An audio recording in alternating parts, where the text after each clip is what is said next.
दी बिंदास की वीडियो देखने के लिए हमारे चैनल को सब्सक्राइब करें, नोटिफिकेशन पाने के लिए बेल आइकन को प्रेस करें। मौजूद है प्रधानमंत्री फसल बीमा योजना में। आइए चलते हैं, देखते हैं स्टार हमारे बीमा प्रतिनिधि कंपनी के शिवम अवस्थी जी मौजूद हैं। देखिए प्रधानमंत्री फसल बीमा योजना किस फसल में कितना प्रीमियम लगता है और इस बारे में हम लोग जानते हैं। शिवम अवस्थी जी।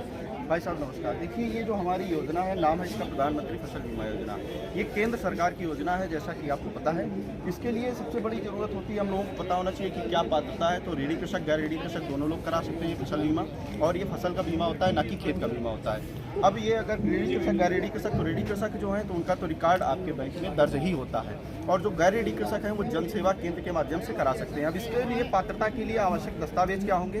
खेत की खतौनी, आपका फसल बुआई प्रमाण पत्र जिसको हम लोग खसरा भी बोलते हैं, वो आप प्रधान से भी लिखवा करके दे सकते हैं। बैंक का रिकॉर्ड, आपका बैंक बचत खाता की पासबुक, ये चीज़ें आप दे लेंगे। अब इसमें आता है, अगर मान लो नुकसान हो गया, हमें कब फसल बीमा कराना है, तो रबी सीजन में आपका 31 दिसंबर से पहले और खरीफ सीजन में 31 जुलाई के पहले आप इसका फसल बीमा करा सकते हैं। और इसमें अगर हमें नुकसान हो जाता है तो आपको ये जानकारी कहाँ देनी है, तो आप अपने ब्लॉक स्तर में जो हमारा कृषि विभाग का बीज गोदाम बना हुआ है वहाँ दे सकते हैं, या फिर ब्लॉक स्तर पे जो हमारे प्रतिनिधि हैं उनको आप सूचना दे सकते हैं, कहीं आप बैंक में सूचना दे सकते हैं, या फिर भारत सरकार का टोल फ्री नंबर है 1800 2005 142, इसमें भी आप सूचना दे सकते हैं। और आपको एक बात और जानकारी देना चाहेंगे, ये जो योजना है ये अब आप इसमें कुछ ऐसे हमारे रिस्क कवर हैं जिसमें आप व्यक्तिगत स्तर पर भी लाभ ले सकते हैं, और कुछ ऐसे हैं जिनमें आप ग्राम पंचायत स्तर पर भी लाभ ले सकते हैं। इसके लिए हम आपको पंपलेट को दिखाना चाहेंगे, इसमें जो आपके रिस्क कवर लिखे हुए हैं कि किन चीज़ों को हम ग्राम पंचायत स्तर पर कवर कर सकते हैं और किन चीज़ों को हम ब्लॉक स्तर पर कवर कर सकते हैं।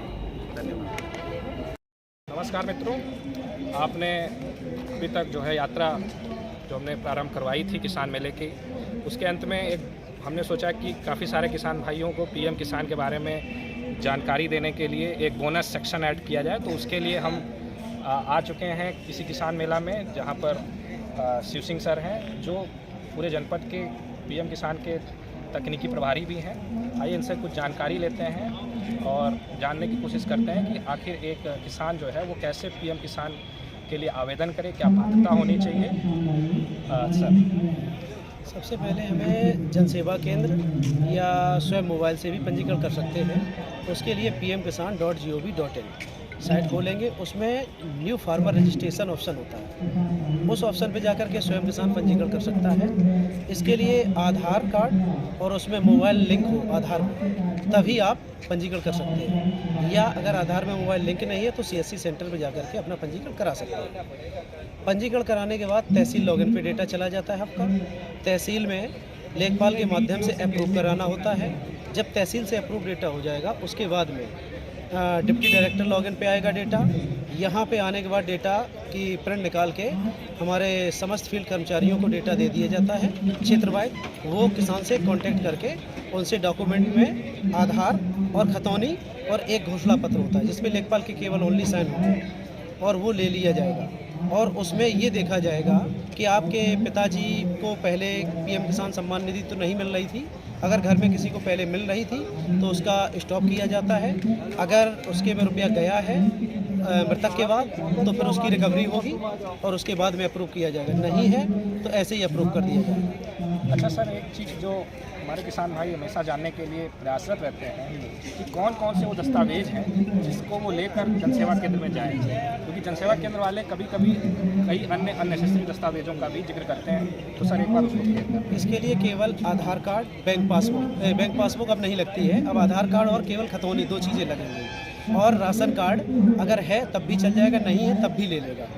नहीं है तो NA लिख दें, और अगर है तो फिर राशन कार्ड भर दें। केवल 2 दस्तावेज ज़रूरत पड़ेगी और बस ऑनलाइन फॉर्म हो जाएगा। उसके लिए मोबाइल ज़रूर ले जाना है अपना OTP के लिए। और सर इस पूरी प्रोसेस को फाइनल होने में कितना समय अमूमन आमतौर पे अगर प्रोसेस हो जाए तो 1 दिन की ही प्रोसेस है, बशर्ते 1 दिन ऑनलाइन कराने का हो जाता है तो दूसरे दिन कभी तुम जा कर के ही तहसील से करा सकते हो।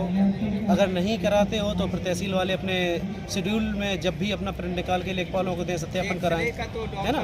वो प्रोसेस टाइम जो भी जितना ले ले, उसके बाद में फिर हमारे कृषि विभाग पर लॉगिन पर जब डेटा आ जाएगा तो फील्ड कर्मचारी 1-2 दिन जो भी अपना ले लें फील्ड किसान तक पहुँचने के लिए। बाकी प्रोसेस का तो एक सेम डे ही हो सकती है। अच्छा सर, अभी जैसे एज फील्ड में जब हम लोग काम करते हैं तो बहुत किसानों का ये आवेदन या उनकी तरफ से एक आवाज़ आती है कि हमारा पहले पैसा आता था, अब किन्हीं कारणों पैसा रुक गया है। तो उसके लिए क्या सुझाव है सर? उसके लिए देखो, सबसे पहले मैं स्टेटस देखना होगा कि स्टेटस में दिखाई देता है लैंड सीडिंग नो। अगर लैंड सीडिंग नहीं है तो रुपया रुक जाएगा। दूसरी चीज़ ई के वाई सी अगर नो लिखी हुई है तो भी रुपया रुक जाएगा। लैंड सीडिंग, ई के वाई सी और फिर इसके बाद में अब सारा पेमेंट अकाउंट से ना करके आधार से आने लगा। आधार सीडेड जहाँ होगा बैंक में आपके, उसी बैंक में रुपया ऑटोमेटिक चला जाएगा। उसके लिए NPCI सीडेड आधार होना अति आवश्यक है। तो अब NPCI जो सीडेड आधार, ये कैसे किसान जाने? ये इसके लिए आप बैंक में जाकर के संपर्क करना होगा और बैंक से बोलना होगा कि मेरा आधार NPCI सीडेड कर दीजिए, जिससे आधार से पेमेंट उसका आ सके। ये सिर्फ बैंक ही कर सकती है। ये सारी चीज़ें हैं, इन्हीं कारण से रुपया रुकने का मेन कारण होता है। बाकी और कोई कारण नहीं है रुपया रुकने का। किसान भाइयों, जैसे कि तकनीकी सहायक सर ने बताया कि किसान का पैसा सिर्फ इन वजहों से रुकता है, तो उसमें विशेष ध्यान दें, उसकी अपनी जांच करवा लें कि कहाँ से क्या वो संभावित कारण है जहाँ से पैसा उनका रुक रहा है। और अगर ये सब चीज़ें आपके उसमें हो चुकी हैं तो निश्चिंत रहें, एकदम आपका पैसा आपकी अगली किस्त से आपको NPCI आपका बैंक से होगा, EKYC आपकी कहीं जनसेवा केंद्र से हो सकती है, या आपका आधार में लिंक मोबाइल है तो उससे हो जाएगा। दूसरी चीज़, लैंड सीडिंग के लिए आप तहसील से संपर्क कर सकते हैं। तहसील से नहीं कर सकते हैं तो कृषि विभाग के किसी भी कर्मचारी को कागज़ देकर के कृषि विभाग को कागज़ भेज करके खतौनी और आधार भेज के करा सकते हैं लैंड सीडिंग। Thank you.